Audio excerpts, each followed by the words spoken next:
నమస్కారం వార్తలకు స్వాగతం. ముందుగా ముఖ్యాంశాలు. టీడీపీ లీడర్ ప్రెస్ మీట్, పలు అంశాలపై వివరణ.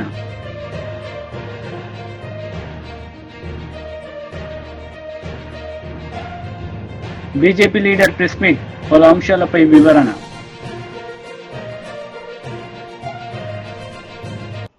వైఎస్ షర్మిలారెడ్డి ప్రెస్ మీట్ నిర్వహించారు. ఈ సందర్భంగా పలు అంశాలపై ఆమె మాట్లాడారు. 3,000 కోట్లతో ధర స్థిరీకరణ నిధి ఏర్పాటు చేస్తామని చెప్పారు. ఒక్క సంవత్సరం కూడా పక్కన పెట్టలేదు. 4,000 కోట్లతో రైతులు పంట నష్టపోతే నష్టపరిహారం కింద పక్కన పెడతామన్నారు. ఒక్క సంవత్సరం కూడా పెట్టలేదు. రాజశేఖర రెడ్డి గారు ఉన్నప్పుడు ఇన్పుట్ సబ్సిడీ అయితేనేమి, లేకపోతే డ్రిప్ మీద సబ్సిడీ అయితేనేమి, యంత్రాల మీద సబ్సిడీ అయితేనేమి, ఇలా ఎన్నో ఇచ్చి ఆదుకుంటే ఏది ఇవ్వకుండా రైతుల్ని ఘోరంగా ముంచేయడం గత 5 సంవత్సరాలుగా. రైతన్నవాడు అసలు ఆంధ్ర రాష్ట్రంలో అప్పే లేని రైతన్నవాడు లేకుండా మిగలకుండా పోయాడు. ఇంత చితికిపోయి ఉన్న రైతుల మీద ఈరోజు మళ్ళీ ఈ వర్షాల భారం. మరి రైతన్నవాడు ఏం చేయాలి? రైతులు ఎలా బతకాలి? ఇప్పుడు ముఖ్యమంత్రిగా చంద్రబాబు గారు ఉన్నారు. కూటమి సర్కార్ అధికారంలో ఉంది. మరి ఇప్పుడు కూడా రైతుల్ని ఆదుకోకపోతే ఆంధ్ర రాష్ట్రంలో అసలు రైతులే మిగలరు. ఇప్పటికే ఒక్కరోజే 10 సెంటీమీటర్లకు పైగా వర్షాన్ని ఎదుర్కొన్న ప్రాంతాలు ఎన్నో ఉన్నాయి. అసలు చాలా మటుకు రైతులు మళ్ళీ పంట వేసుకోలేని పరిస్థితిలో కూడా ఉన్నారు. అంటే మట్టి పుడుకుపోయి, అంటే వేసిన పంట నష్టపోవడం ఒక ఎత్తు అయితే, మళ్ళీ ఈ వర్షాలు అయిపోయిన తర్వాత పంట వేసుకోలేని పరిస్థితులు కూడా ఎంతో మంది రైతులు ఎదుర్కొంటున్నారు. మరి ఇలాంటి వాళ్ళ పరిస్థితి ఏమిటి? మళ్ళీ చెప్తున్నాం, కూటమి సర్కార్ అధికారంలో ఉంది. చంద్రబాబు గారు ముఖ్యమంత్రిగా ఉన్నారు. ముఖ్యమంత్రిగా ఉన్న చంద్రబాబు గారు మన రైతుల గురించి, వాళ్ళ పరిస్థితిని గురించి ఆలోచించాల్సిన అవసరం ఉంది. రైతులను ఆదుకోవాల్సిన అవసరం ఉంది. కూటమి సర్కారు అధికారంలో ఉంది. అయినా కూడా బీజేపీ వైఖరి మన పట్ల ఎలా ఉందో ఒకసారి ఆలోచన చేయండి. నేషనల్ డిజాస్టర్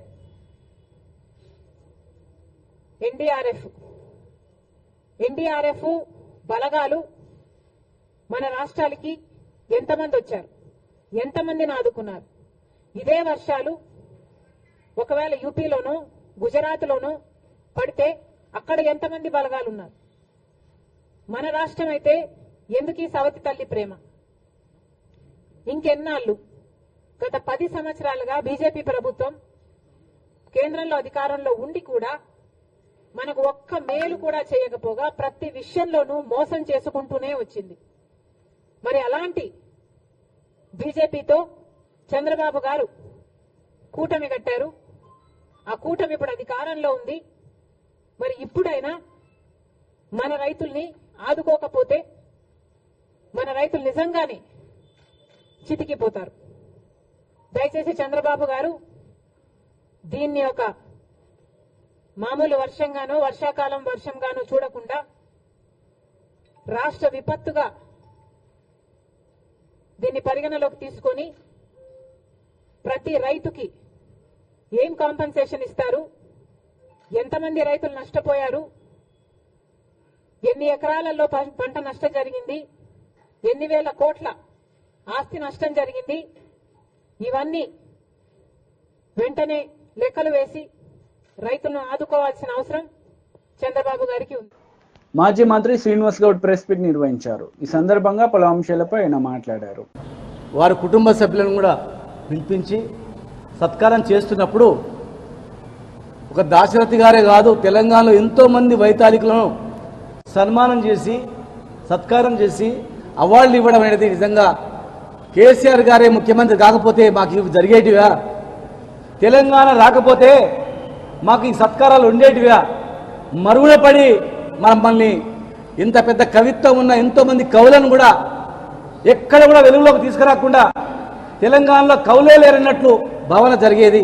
కేసీఆర్ వచ్చిన తర్వాతనే, కేసీఆర్ గారు ముఖ్యమంత్రి అయిన తర్వాతనే, తెలంగాణ తెచ్చిన తర్వాతనే తెలంగాణ అటువంటి కవులకు కావచ్చు, కళాకారులకు కావచ్చు, వైతాళికులకు కావచ్చు ఎంతో మందిని అవార్డులు ఇచ్చి సత్కరించుకోవడం అనేది నిజంగా ఎంతో అదృష్టం అని చెప్పి వాళ్ళ కుటుంబ సభ్యులు చెప్పినటువంటిది ఈ సందర్భం గుర్తు చేస్తా ఉన్నా. ఈరోజు మీరు చూడండి,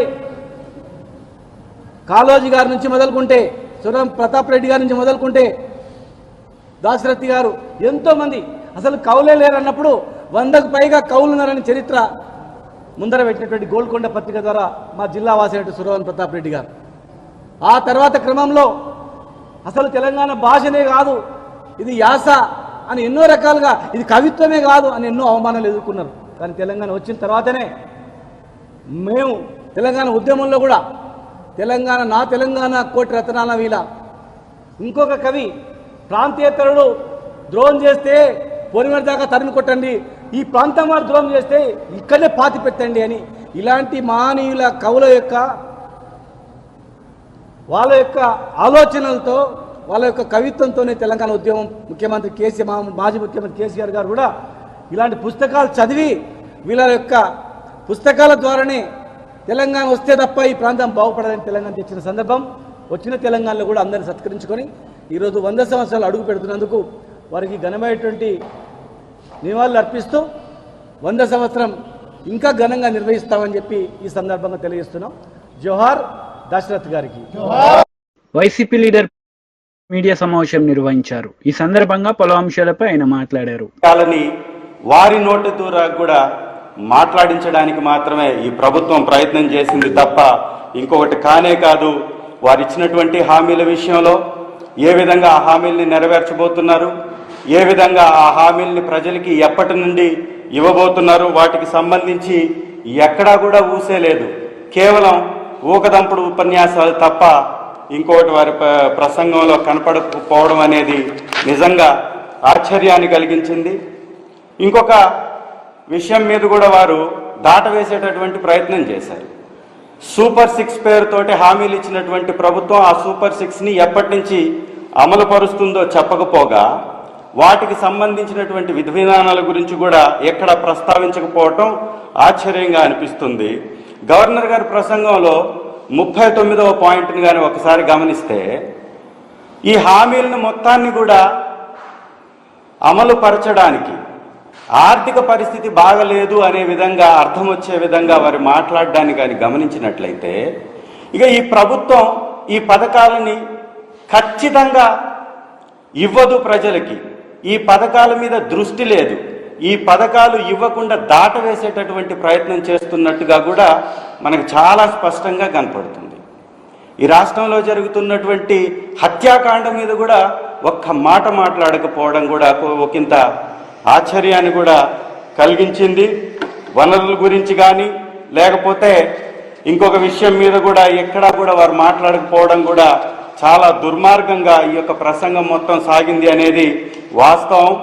ఈ రాష్ట్రంలో వైఎస్ఆర్ కాంగ్రెస్ పార్టీ తీసుకొచ్చినటువంటి అనేక గొప్ప పథకాలని ఎలక్షన్ సమయంలో ఈ ప్రభుత్వం అడ్డుకుంది. దానికి సంబంధించి కూడా ఎక్కడా కూడా ఆ పథకాలను ఇచ్చేటటువంటి ప్రయత్నం చేయలేదు. 2014 నుంచి 19 వరకు చంద్రబాబు నాయుడు గారు దిగిపోతున్నటువంటి కాలంలో వారు దిగిపోయినప్పుడు రాష్ట్రంలో కేవలం 100 కోట్ల బడ్జెటే ఉంటే ఈరోజు మా ప్రభుత్వం దిగిపోయే కాలానికి దాదాపు 7,000 కోట్లు ఈ యొక్క ఖాతాలో ఉంది, ప్రభుత్వ ఖజానాలో ఉంది. అంటే ఇవ్వాల్సినటువంటి పథకాలకు కావాల్సినటువంటి డబ్బు ఆల్రెడీ ఉంది. అయినా కూడా ప్రభుత్వం 9,000 కోట్లు ఆర్బీఐ దగ్గర నుంచి అప్పులు తీసుకొచ్చింది. దాదాపు ఈ ధాన్యం కొనుగోలు కోసం 3,200 కోట్లు అప్పు చేయడానికి మళ్ళీ క్యాబినెట్ పర్మిషన్ ఇచ్చింది. మరొక 2,000 కోట్ల రూపాయలకు సంబంధించి కూడా క్యాబినెట్ పర్మిషన్ ఇచ్చింది. అంటే దాదాపు 14,200 కోట్లు అప్పు చేయడానికి మాత్రం ఈ ప్రభుత్వానికి ఈ 30 రోజుల సమయంలో వారికి దాని మీద ఉన్నటువంటి శ్రద్ధ, దానికోసం వారు ప్రయత్నం చేయడం కానీ వారు దాన్ని సాధించడానికి వారు చేసినటువంటి చర్యలు కానీ ఈ రాష్ట్రంలో నెలకొన్నటువంటి హత్యాకాండని ఆపడానికి మాత్రం ప్రయత్నం చేయలేదు. అప్పుల ఆంధ్రాగా ఈ రాష్ట్రాన్ని మార్చివేశారు అని గత మా ప్రభుత్వాన్ని నిందించినటువంటి గవర్నర్ గారు ఈ కేవలం 30 రోజుల కాలంలో 14,200 కోట్ల రూపాయల అప్పు ఎందుకు చేశారు అనేది మాట్లాడకపోవడం కూడా ఇది ఒక దుర్మార్గం. అంటే ఒక రోజుకి దాదాపు 450 కోట్ల పైచిలుకు అప్పు చేసినటువంటి ప్రభుత్వాన్ని కనీసం దాని గురించి ప్రస్తావించకపోవటం కూడా గవర్నర్ గారి ప్రసంగంలో మనం గమనించవచ్చు. అంటే చంద్రబాబు నాయుడు గారు అధికారంలోకి వచ్చారు కాబట్టి చంద్రబాబు నాయుడు గారు ఏది రాసిస్తే అది చదివినట్టుగానే ఉంది తప్ప ఈ రాష్ట్రం కోసం, రాష్ట్ర ప్రజల కోసం వారి ప్రసంగంలో ఏ కొంచెం కూడా మంచి జరిగేటటువంటి ఆలోచన కనపడలేదనేది కూడా వాస్తవం. ధ్వంసం చేశారు అని కూడా వారు మాట్లాడారు. 2019 నుంచి 24 వరకు ఈ రాష్ట్ర ఖజానాకి ఏదో అన్యాయం జరిగినట్టుగా వారు మాట్లాడారు. సార్ గవర్నర్ గారు, మీరు దాదాపుగా 2019, 2004 మధ్య సంవత్సరంలో చంద్రబాబు నాయుడు గారి పరిపాలనలో 54 ప్రభుత్వ రంగ సంస్థలు ప్రైవేటీకరించబడ్డాయి. 22 సంస్థల్ని ఉనికిలో లేకుండా చేశారు. ఈ రాష్ట్రంలో అనేక సంస్థల్ని ప్రైవేట్ పరం చేశారు. ఎన్నో విధాల రాష్ట్ర ఖజానాన్ని దోచుకున్నారు. ఇవాళ మీరు ఇసుక విధానం మీద కూడా మాట్లాడారు. చంద్రబాబు నాయుడు గారి పరిపాలనా సమయంలో 100 కోట్ల పెనాల్టీ గ్రీన్ ట్రిబ్యునల్ వేసింది ఇసుకను దోచుకున్నటువంటి దాని మీద. దాదాపు మా ప్రభుత్వంలో 3,850 కోట్ల రూపాయలు ప్రజా ఖజానాకు వచ్చి ఇసుక ఒక పారదర్శక విధానంతో సప్లై చేయబడ్డటువంటి విషయాన్ని కూడా వక్రీకరించి మాట్లాడడం అనేది నిజంగా దారుణమైనటువంటి చర్య. ఇవన్నీ కూడా ప్రజలు గమనించాలి. గవర్నర్ గారి ప్రసంగం ముగిస్తూ కూడా వారు స్వామి వివేకానంద గారి మాటలతోటి ముగించారు. నిజంగా వివేకానంద గారు చెప్పినటువంటి మాటలను ఒకసారి అర్థం చేసుకోండి. గవర్నర్ గారు వారు చెప్పినటువంటి మాటలు మీరు ఉదాహరించారు తప్ప అమలు పరచలేదు, ఆచరించలేదు. ఇది మీరొక్కసారి దీన్ని కూడా మీరు తిరిగి చూసుకోవాలని మీకు సెలవిస్తూ, షర్మిలమ్మ గారు కూడా ఇవాళ బయటకు వచ్చారు. చంద్రబాబు నాయుడు గారికి ఎప్పుడు ఆపదుంటే చంద్రబాబు నాయుడు గారి కోసం షర్మిలమ్మ గారు కూడా బయటకు రావడం సర్వసాధారణంగా మారిపోయినటువంటి పరిస్థితులు ఈ రాష్ట్రంలో ఉన్నాయి. ఏపీసీసీ అధ్యక్షురాలుగా ఉన్నటువంటి షర్మిల గారు తన విధులను మర్చిపోతున్నారు. ప్రతిపక్షంలో ఉన్నటువంటి పార్టీ మీద విమర్శలు చేయడం వారికి సర్వసాధారణంగా మారిపోయింది. ఇవాళ షర్మిలమ్మ గారు మాట్లాడుతున్నటువంటి మాటలను కానీ ఒక్కసారి గమనిస్తే దయ్యాలు వేదాలు వల్లించినట్టుగా వారి మాటలు ఉన్నాయి. ఎంత దిగజారిపోతున్నారంటే షర్మిలమ్మ గారు. బీజేపీ లీడర్ మీడియా సమావేశం నిర్వహించారు. ఈ సందర్భంగా పలు అంశాలపై ఆయన మాట్లాడారు. Given by Euro taxes, this Euro Exim Bank, Euro Exim, this Euro Exim Bank ఈ దేశానికి సంబంధం లేనటువంటి ఒక సెంట్ లూసియా అనే దేశంలో చిన్న దీవులో ఉన్నటువంటి బ్యాంకు, దాని వర్త్ 8 కోట్లయితే కొన్ని 100 కోట్లు 1000 కోట్లకు సంబంధించినటువంటి భారతదేశానికి సంబంధించినటువంటి బ్యాంక్ గ్యారంటీ ఏ రకంగా ఇస్తుంది? ఆయన ఆర్బీఐ గైడ్లైన్స్ చెప్తా ఉన్నాయి. ఒక బ్యాంక్ గ్యారంటీ ఇవ్వాలంటే నేషనలైజ్ బ్యాంక్ మాత్రమే ఇవ్వాలా, లేదా షెడ్యూల్డ్ బ్యాంక్ మాత్రమే ఇవ్వాలా? ఒక నేషనలైజ్ బ్యాంకు, ఒక షెడ్యూల్డ్ బ్యాంకు ఇచ్చేటువంటి బ్యాంక్ గ్యారంటీ మాత్రమే చెల్లుతుంది. అటువంటిప్పుడు ఇది నేషనలైజ్ బ్యాంకు, షెడ్యూల్డ్ బ్యాంక్కి సంబంధం లేకుండా ఒక ఫైనాన్స్ కంపెనీ, రిజిస్టర్ కాని ఫైనాన్స్ కంపెనీ, ఆర్బీఐ రికగ్నైజ్ చేయనటువంటి ఫైనాన్స్ కంపెనీ ఇచ్చేటువంటి 1000 కోట్ల రూపాయల బ్యాంక్ గ్యారంటీని ఏ రకంగా మీరు ఆథరైజ్ చేస్తా ఉన్నారు? మరి దీన్ని గౌరవ మంత్రి, రెవెన్యూ మంత్రి వర్యులు వారి కంపెనీకి సంబంధించినటువంటి రాఘవ కన్స్ట్రక్షన్ వాళ్ళు ఈ బ్యాంక్ గ్యారంటీని ఏ రకంగా ఉపయోగిస్తారు? గౌరవ పొంగురెడ్డి శ్రీనివాసరెడ్డి గారు వారి కంపెనీకి సంబంధించినటువంటి ఎన్నో అంశాలు నా దగ్గర ఉన్నాయి. నేను కేవలం ఈరోజు ఒక్కటే అంశం మాట్లాడుతూ ఉన్నాను. ఇక అలాంటి అంశాలు వారు ఏ రకంగా రేట్ ఎక్సలేషన్ చేసుకుంటున్నారు, ప్రైస్ ఎస్కలేషన్ చేసుకుంటా ఉన్నారు, రివైజ్ ఎస్టిమేట్స్ చేసుకుంటా ఉన్నారు, ఏ కంపెనీలు ఏ రకంగా తెచ్చుకున్నారు, ఏ కంపెనీలు ఏ రకంగా పనులు చేసుకుంటా ఉన్నారు, ఏ రకంగా వారి కంపెనీలో పెండింగ్ లో ఉన్నటువంటి 100 కోట్ల రూపాయల బిల్లులు రాత్రే ఇప్పించుకుంటున్నారు. దాని గురించి ఇప్పుడు నేను మాట్లాడతలేను. పాపం ఒక సర్పంచ్ కావాల్సిన 5 లక్షలు 10 లక్షల రూపాయల సర్పంచ్ కావాల్సిన బిల్లు పాస్ చేయాలంటే చేతులు రాని ఈ ప్రభుత్వానికి 100 కోట్ల రూపాయల పెండింగ్ బిల్స్ మాత్రము అరగంటలో క్లియర్ అయిపోయి వారి అకౌంట్లో పడతా ఉన్నాయి. అలాంటి కంపెనీకి సంబంధించినటువంటి పొంగులేటి శ్రీనివాసరెడ్డి గారి కంపెనీకి చెందినటువంటి కంపెనీ కూడా ఈరోజు ఈ యూరో ఎగ్జిమ్ బ్యాంక్ స్కామ్ లో కూడా వారు కూడా భాగస్వాములే. ఇంత పెద్ద ఈ రాష్ట్రంలోనే ఈ దేశంలోనే అతిపెద్ద కుంభకోణంలో ఒక కుంభకోణమైనటువంటి యూరో ఎగ్జిమ్ బ్యాంక్ లిమిటెడ్ లో భాగస్వాములై దాని బ్యాంక్ గ్యారెంటీలు వాడుకున్నటువంటి పొంగులేటి శ్రీనివాసరెడ్డి గారు ఈరోజు మంత్రిగా ఉండే అర్హత మీకు ఉన్నదా? ఈరోజు మీరు మంత్రిగా ఈ కేబినెట్ లో నిలబడే అర్హత ఉన్నదా? మీరు కాంగ్రెస్ పార్టీకి సంబంధించినటువంటి దేశ రాజకీయాల కోసమో ఎన్నికల కోసమో 100 కోట్ల రూపాయలు మీరు ఇచ్చి ఉండొచ్చు,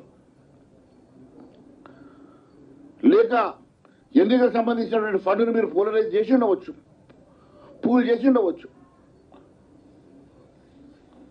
దానికోసం ఈరోజు మంత్రి పదవికి కాంగ్రెస్ పార్టీ ఇచ్చి ఉండొచ్చు. కానీ ప్రజాస్వామ్యంలో ఈరోజు ఇలాంటి స్కాములు బయటపడ్డ రోజు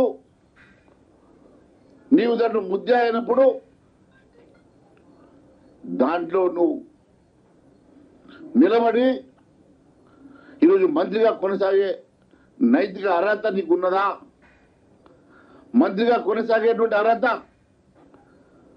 గౌరవ మంత్రి శ్రీనివాసరెడ్డి గారికి ఉన్నదా అని అడుగుతున్నా.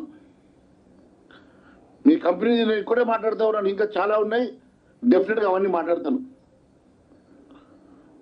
మీరు చేసేటువంటి మోడల్ సపరేండి ఏందో, ఏ రకంగా మీరు వర్కులు తెచ్చుకొని ఏ రకంగా వాటిని మీరు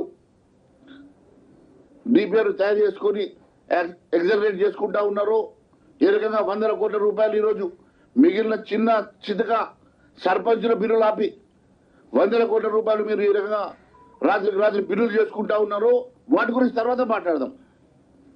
కానీ ఈరోజు ఏ ఆర్బీఐ గైడ్లైన్స్ కి వ్యతిరేకంగా మీ కంపెనీ ఈరోజు ఒక ఫ్రాడ్యులెంట్ ఫేక్ బ్యాంక్ గ్యారంటీ ద్వారా రాష్ట్ర కేంద్ర ప్రభుత్వాలను మీరు మోసం చేసి ఈరోజు రాష్ట్ర కేబినెట్ లో మీరు కొనసాగే నైతిక అర్హత మీకు ఉన్నదా అని చెప్పి మాత్రమే అడుగుతున్నా. ఈరోజు ఈ బ్యాంక్ సంగతి నేను చాలా మీకు ఇంకో 2 అంశాలు మీకు చెప్తాను. ఈ యూరో ఎగ్జిమ్ బ్యాంక్ ఎక్కడ కూడా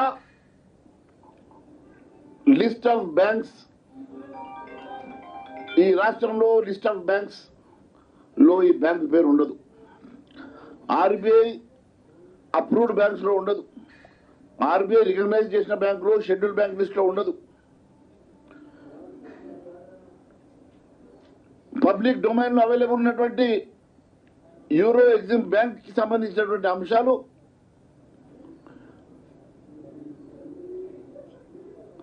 ఖండాంతరాలు దాటి ఎక్కడో మారుమూల దీవులో ఉన్నటువంటి ఒక దేశానికి సంబంధించిన ఫైనాన్స్ కంపెనీ, అది ఎక్కడ కూడా ఫెడరల్ లాకి కూడా సంబంధం లేనటువంటి ఒక కంపెనీ ఇచ్చేటువంటి మరి లెటరు ఏ రకంగా కూడా ఈ భారతదేశ చట్టాలకు ఆర్బీఐ గైడ్లైన్స్ కు సంబంధం లేనప్పటికీ కూడా ఏ రకంగా ఈ ఫేక్ డాక్యుమెంట్స్ కి ఎస్బీఐ లెటర్ మీద వారికి ఏ అధికారం ఉండదని చెప్పి ఎస్బీఐ లెటర్ మీద వాటిని రికమెండ్ చేస్తున్నారు మాకు తెలియదు. కానీ ఎస్బీఐ లెటర్ మీద యాజ్ ఇఫ్ ఎస్బీఐ గ్యారంటీ ఇచ్చినట్టుగా ప్రొజెక్ట్ చేసి ఒక ఫేక్ డాక్యుమెంట్లతోటి మీరు ఈరోజు వేల కోట్ల రూపాయలు. టీడీపీ లీడర్ మీడియా సమావేశం నిర్వహించారు. ఈ సందర్భంగా పలు అంశాలపై ఆమె మాట్లాడారు. కార్యకర్తల కష్టకాలు తెలుసుకుంటారు. మేము కూడా ఒక్కొక్క శాఖ ప్రతినిధులను వచ్చి ఇక్కడ ఆ జిల్లా నుంచి వచ్చినటువంటి ఎవరైతే ఉంటారో బాధితులు వాళ్ళ దగ్గర నుంచి అర్జీలు తీసుకొని ఏ డిపార్ట్మెంట్కి అవి పంపించాలో పంపిస్తూ, లేదా ఇక్కడే మనం పార్టీ ఆఫీసులోనే కూర్చొని మాట్లాడవలసి ఉంటే ఇక్కడ కూడా చూసి ఈ విధంగా కార్యకర్తలకి అండగా నిలబడ్డాలని ఈరోజు ఈ కార్యక్రమాలు ఏర్పాటు చేయడం జరుగుతుంది. ముఖ్యంగా గౌరవ చంద్రబాబు నాయుడు గారు ముఖ్యమంత్రిగా అయిన తర్వాత పార్టీ కార్యాలయంకి వస్తున్నారు.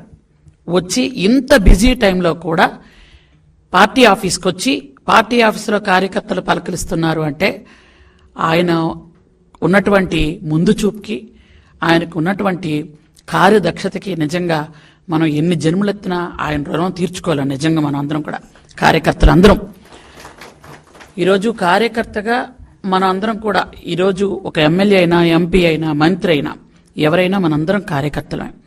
కార్యకర్తగా కార్యకర్తల యొక్క కష్టకాలు మనం తెలుసుకోవాలి. ఈరోజు ఉదయం నుంచి మేడం ప్రతిభా భారతి గారు ఉదయం నుంచి గ్రీవెన్స్ చూశారు. నేను అసెంబ్లీలో ఉండడం వల్ల కొంచెం లేట్ వచ్చాను. గ్రీవెన్స్లో చూసినవన్నీ కూడా గత 5 సంవత్సరాలు పడిన బాధలు.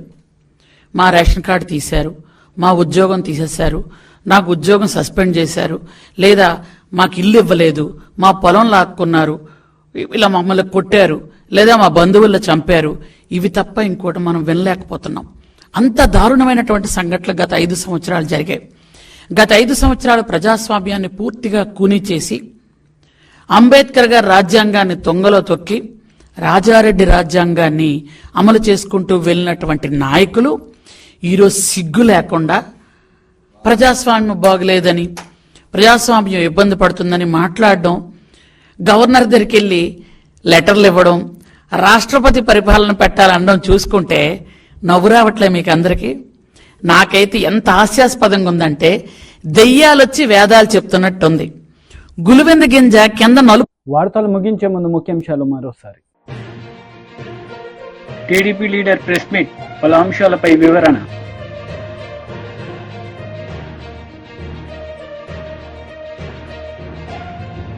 బీజేపీ లీడర్ ప్రెస్ మీట్, పలు అంశాలపై వివరణ.